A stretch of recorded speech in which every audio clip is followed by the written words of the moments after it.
back to my channel. If you are new, click that subscribe button, and if you are returning, hello, hi, thank you for returning. Today I'm going to be talking about productivity, how to become more productive, and I'm going to share with you my own productivity regimen. This has helped me to navigate 5 professional hats. It has helped me to be more optimally productive and efficient, and it has just created a lot of order to my days. Now, before we jump into this video, I just want to give a huge shout out to all of y'all that commented on my last video. You would know that this channel has reached 1K. Yay! And I'm so happy, y'all. Thank you so much. And I also had a little bit of a giveaway, so I want to announce the winner, and the winner is, drumroll, Chandani Thompson. Yes, Chandani Thompson, you are the winner of a 30-minute girl talk with me. So for you to redeem it, please send me an email to this email right here, and I look forward to scheduling a call with you. And this is something that I will be doing as we proceed. So the more that you comment, honey, is the more that I am going to just be shouting people out and also giving away a couple of goodies. So let's jump into the video. So productivity, I'll be very honest, I only mastered productivity when I recognized that there was a lot on my plate and I had to get myself organized in order to slay these things. I didn't want to fall flat on my face. I didn't want to take up a lot of things, you know, just because I had an interest in it and I just wasn't succeeding at it. And I'm sure that there's somebody who's looking at this video and you're experiencing that. There's so much that you want to do, but there is a lack of order to your life. You feel like you are inefficient and you're being hard on yourself. And I just want to say to you that it's okay. These things happen, and this is an opportunity for you to structure your life so that you can have a little bit more productivity. Sometimes we need to fall flat on our face to recognize and respect how important productivity is. So the first thing that I will say to you is, honey, king, queen, you need to get a morning routine. I cannot suggest this enough. A morning routine sets the tone for your day. And if you are somebody that does not have a morning routine, you need to get one. Now, my morning routine consists of me getting up sometimes at 5 a.m. or 6 a.m. I start with my spiritual practice. I ground myself in God and really start to command my day. I set some affirmations for myself, and I really just set the tone of what I want my day to produce for me. Once I'm finished with my spiritual practice, which usually lasts me an hour, I then move on to my yoga mat. Now, movement is so important in the morning, and it sets the tone for you flowing through your day. Sometimes we take our body and we just fling it into the day. We are running to the transportation, we're running to our jobs, we're running to drop the kids off, and your body is like in shock. Your body hasn't had time to stabilize itself and to ground itself in the day. And this is why I strongly suggest either stretching, yoga, workout in the morning, whatever you choose to do, but add some movement into it. During this time, I also plan my day. So I would find that if I spend 30 minutes on my yoga mat, I usually start to think of my day and all of the things that I need to get done. And this is when I have my diary right next to me and I'm inserting all of the things that I need to get done. A lot of us are getting up, we are literally skating through our morning and skating out the door. And guess what happens? The day is commanding you and you are not commanding your day. So if you want to command your day and have more control over it, I would suggest a morning routine. The second thing that I would suggest for planning your days as well is to work with your calendar. If I don't have my diary, I am in a hot mess. So I would strongly recommend you working with your calendar, whether it's on Outlook, whether it's on iPhone, whatever it is, work with your calendar. The more that you respect the time that you have, which is 7 days in a week, is the more that you're able to structure what you want your week to look like. Now, as I said, I work with a calendar, so I always have a yearly diary on my desk and on the go. So you would see that I would have placed, you know, some things that I need to do in my diary. My calendar is integrated. I know so many people have, you know, you have different emails, you have different calendars. please put everything under one calendar. I know when I have free time, I know when I have meetings coming up, and this really helps me. Even my booking platform where clients book in with me, that goes onto my calendar. So it's great to see how my day looks, and usually before my day starts the next day, I take a moment in the night to have a look at what my day looks like the next day, and that helps me to structure my morning to ensure that I am prepared for all that the day is calling for me to do. Now, the third thing that I would like to suggest to you is related to your to-do list that you would have written in your diary. Now, some of you may work with diaries, some of you may work with apps, and you may have a bunch of things on your to-do list for a specific day. And I'm sure that sometimes it becomes very difficult to get through that entire list in the whole day. I think the objective of a to-do list is to be very strategic about how you prioritize things. So what generally tends to happen for me is I would write a full to-do list on the day, and then what I would do is I'll start to number it in terms of priority. So for example, let's say the fifth thing on my to-do list is a top priority. I would write that as 1. And let's say, you know, the second thing on my to-do list is a priority. I would write that as 2. When you do that, you recognize what needs to be done today, and the things that need to be done today, you dedicate yourself to getting those things done. And the things that you probably have not gotten through can spill over into the next day. And that has been very, very, very helpful for me. It has been a way for me to understand that these are the core things I need to get done, and all of the other things can go on to another day. Because sometimes when we write a to-do list, we think that everything needs to get done now. And I just want to say to you, that is the biggest error. You do not need to get everything done now. What you do need to do is prioritize, so you can save your energy for what needs to be done now, and also allocate your energy for what needs to be done tomorrow. Key tip. So the fourth thing that I want to just share with you, and this is all about, again, prioritizing and planning your days. I think a large part of you experiencing productivity is working with your body. Yes, working with your body. I find that, you know, many people create to-do lists, create a plan for what they want to get done, but they're not factoring in how the body works throughout the day. You're not factoring in when are your peak times and when are your low times, and that causes you to be unproductive. So for example, you know, some of us may not be morning persons. We may take very long to get up to the day. We might be very productive later on in the afternoon, but we continue to put heavy tasks and tasks that requires a lot of heavy lifting and brain power as the first thing in the morning, and this is counterproductive. I would suggest that you have a look at your days, figure out when are you most productive, and put most of your intellectual work or the things that require you to be very focused and diligent, put it around that time. So the fifth thing that I want to share with you is having a designated space for work. Honey, I know that you like to work in your bed.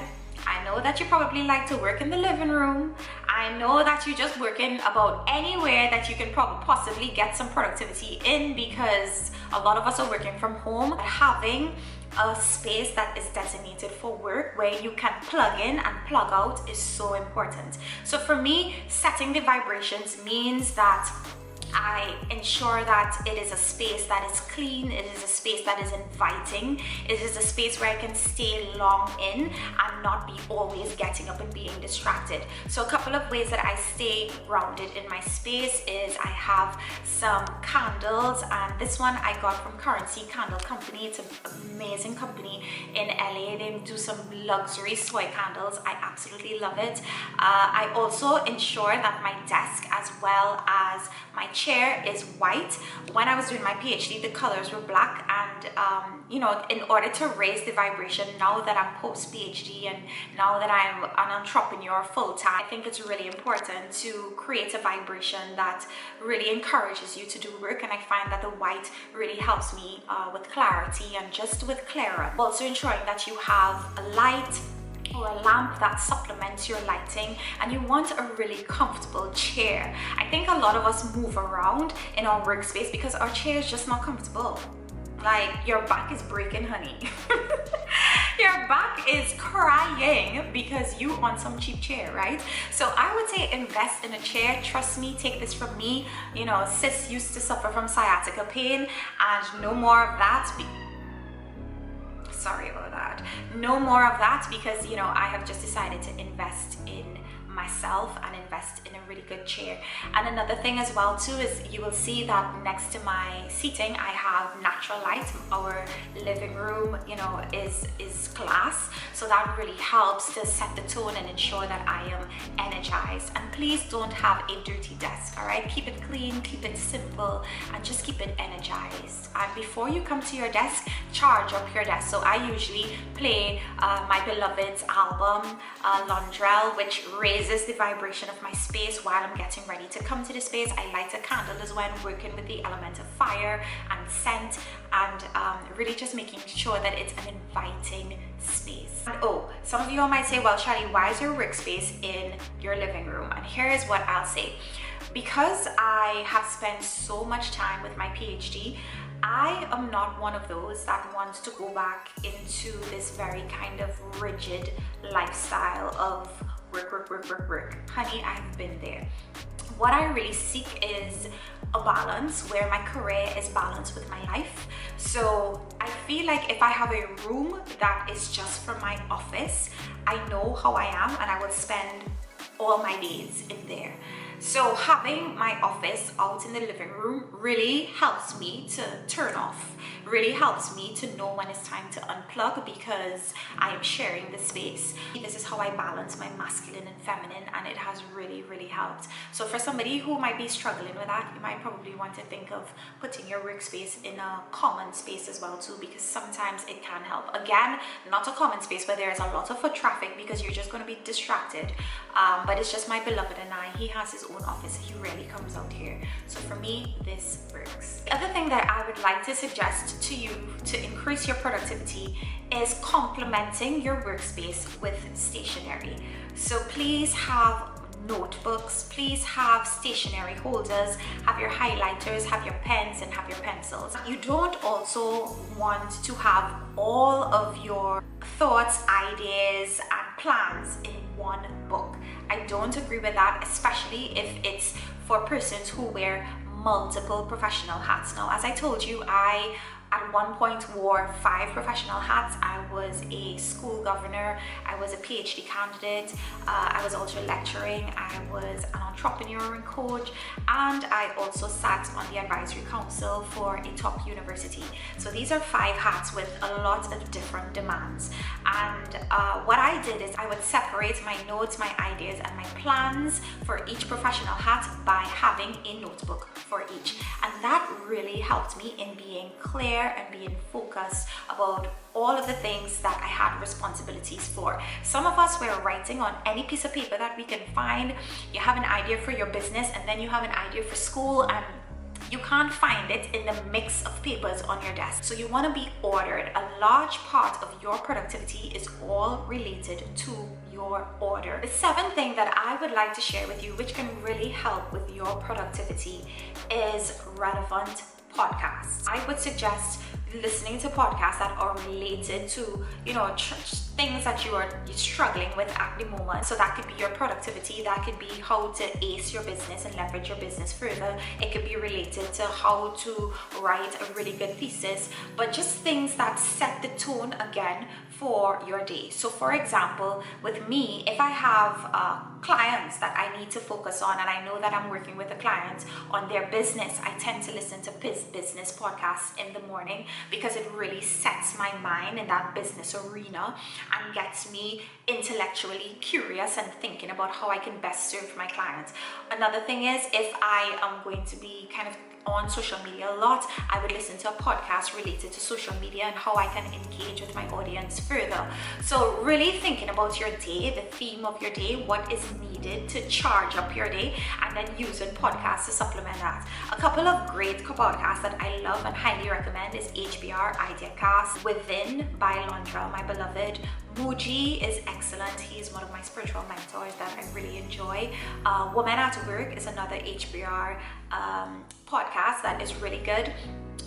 Super Soul by Oprah is another top one. I mean, the list can go on, but I would suggest that you just start to explore, see what works for you, and have a listen. My 8th tip for productivity is related to management of tasks rather than management of time.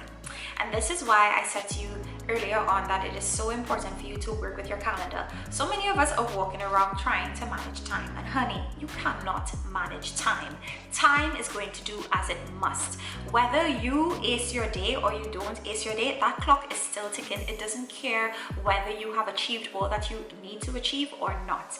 What you can manage, however, is your tasks. So you gotta get more appreciative of how long a task takes to complete. And when you manage your tasks better, you will realize how time will work for you. Let's say that you're working on emails. Don't just work on emails. Give yourself a time allotted for working on emails. So for example, you might say, I want to work on my emails for 30 minutes. Great. Set a timer for 30 minutes and let's get to work. Another thing that can really help you with managing your tasks is something called the Pomodoro timer. Now, honey, I use the Pomodoro technique during my PhD, even with my clients as well, too, when I'm helping them to become more productive and perform better in their life. So what it just basically advocates for is that you give yourself allotted time to do things. Now, the Pomodoro technique works in 25-minute intervals. So basically, you have a task, you set a timer for 25 minutes, and then you do work. Once the timer comes to an end, you then have a 5-minute break. Now, in that 5-minute break, please get up from your desk. You need to decompress, because 25 minutes of not moving and just doing work, that is a lot, and your brain can, really be feeling the pressure. So you need to just decompress a little bit. Take a little bit of air if you have a balcony, make some tea, make a cup of coffee if you're a coffee drinker. If you need to stretch, do that in that 5 minutes. You will hear the beeping, which lets you know that your break is over, and you come back again and you do another 25 minutes, and you do 4 rounds of 25 minutes. Let me tell you something, it is a game changer. My tip to increase your productivity is really for these people that hold multiple professional hats, and it is that you need to designate certain days in the week for certain professional hats. You see, so many of y'all are like trying to do all of your hats in the same exact day.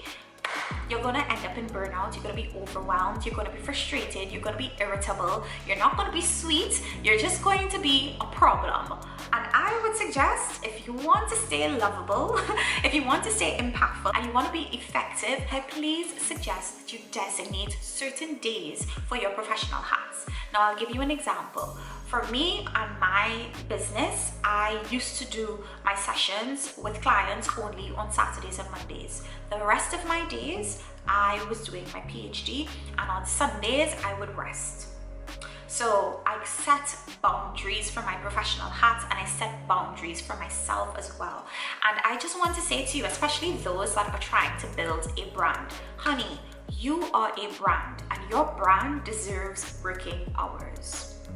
Some of us are not spending time that is being allocated for us to build our brands. Some of us are just, skating through, oh, I have a little free time, let me just build on my brand here. Oh, and I would suggest be more intentional, be more definitive with what you want to spend your time doing when it comes to building your brand. My 10th suggestion, which supports my previous point on you designating certain days for your professional hats, is get you an accountability partner. I cannot say this enough on how important an accountability partner is. Listen, you can't do this alone. Like, I just gotta say this, especially if you're trying to do a lot on your plate, you cannot do this alone. And this was something that I realized when I was doing my PhD and trying to build a successful coaching business. I had to get an executive assistant. I had to be willing to put money on the table to hire somebody to help me to get me where I needed to get to, because I just didn't have the time. I was not giving up my full self because I was just so tired. And you know what? in building your business, sometimes you need to see delegation as important, and sometimes you need to find the support that you need. So for me, my accountability partner is actually my beloved, and he has been so pivotal in me staying on track with all that I need to get done, staying focused, planning, and we actually meet every single week without fail, and we talk about our goals, we talk about where we've reached in our progress, we talk about what have been our challenges and how we can support each other to really get to that place. So an accountability partner can be somebody who's on a similar journey to you, either in your friends or your family. You can also tap into like mentorship circle, women's circles, or any type of circle that can support you. So the 11th tip for productivity that I would like to share with you is one that has saved me stress. It has saved me my sanity. It has allowed me to do work that is deeply aligned with my purpose and what I'm trying to do with my career. It has also protected me from depleting my energy, doing things again that I don't have a strong desire for. And it is to say no more often. Yeah, and let that sit. That is super important to your productivity. So many of us are doing things that we simply do not enjoy, and we're doing it either because we're trying to save face, we're trying to be a good friend, we're trying to be a good daughter or good, brother or whatever it might be, and it is eating up so much of your time. Saying no is really going to encourage you to step boldly into your purpose and boldly into what you've come here to do. To say no, and say no from a place of love. I always say that, when you're saying no, don't say no and then dilute your no. Say no powerfully and say no with love. So a lot of times, like when I have to say no to someone, I usually say no from a place of letting them understand that at the moment this has my attention and this is my priority and why it is my priority, and then say to them, if I didn't have this priority, I would have loved to help you, and maybe next time. So keeping the door open, but just letting them know that on this occasion, right now, what's going on in my life, what has my attention, what is priority for me, why I am really focused on this. I can't do it right now. I can't be of service to you right now, but I hope to be of service to you in the future. And the final tip that I have for you, number 12, to help with your productivity, is to please infuse your weeks with self-care, self-love rituals. Listen, your body has been working the entire week for you. Your mind has been going on overdrive, and you need to decompress. You need to give your body and your mind gratitude. You need to water yourself and ensure that you are rehydrated, and ensure that you are in a space where you can operate from a place of fullness. I find that so many of us operate from a place of emptiness and frustration, and this again spills over into us being unproductive. So some self-care and self-love rituals that I absolutely enjoy is one, eating healthier. I find that when I eat healthier, and I encourage anyone that is following me on here to really increase your intake of fruits and vegetables, I have seen it do wonders for my energy levels, especially when I was writing up my PhD. The other self-love tip that I have for you in self-care is baths. Honey, I take a bath probably 2 or 3 times a week, and that significantly helps with me grounding myself and really just releasing. I mean, I serve people for a living. You take on people's energies in that exchange, and sometimes you need to release all of those things and just relax. So I love that. I also love massages, and I have invested in an osteopath who comes to my home every month, and she treats me, especially since I'm doing a lot of desk work. She comes and she treats myself and my beloved, ensuring that we have movement in our bodies and ensuring that we are fluid, which is so important. Movement is so important to you slaying your days and slaying your roles. And the last self-care tip that I will say to you is get your rest, get your sleep. Please, please, please listen to your body. Please don't wait for illness to get you in tune with wellness. I'll say that again. Please don't wait for illness to get you in tune with wellness, all right? Trust me, a medical bill is more expensive than a salad, vitamins, supplements, a green juice, water, all right? So please listen to your body. So beautiful people, I do hope that you enjoyed this video. I shared so much. I was hoping that it would have been a shorter video, but you know what? This is just how I've been able to slay both in academia, business, and entrepreneurship. And you know, I'm not going to sugarcoat it and dilute it for you. This is just what has worked for me. And I really hope that, you know, you take some of the things from what I've shared with you and you make it your own and figure out what works best for you.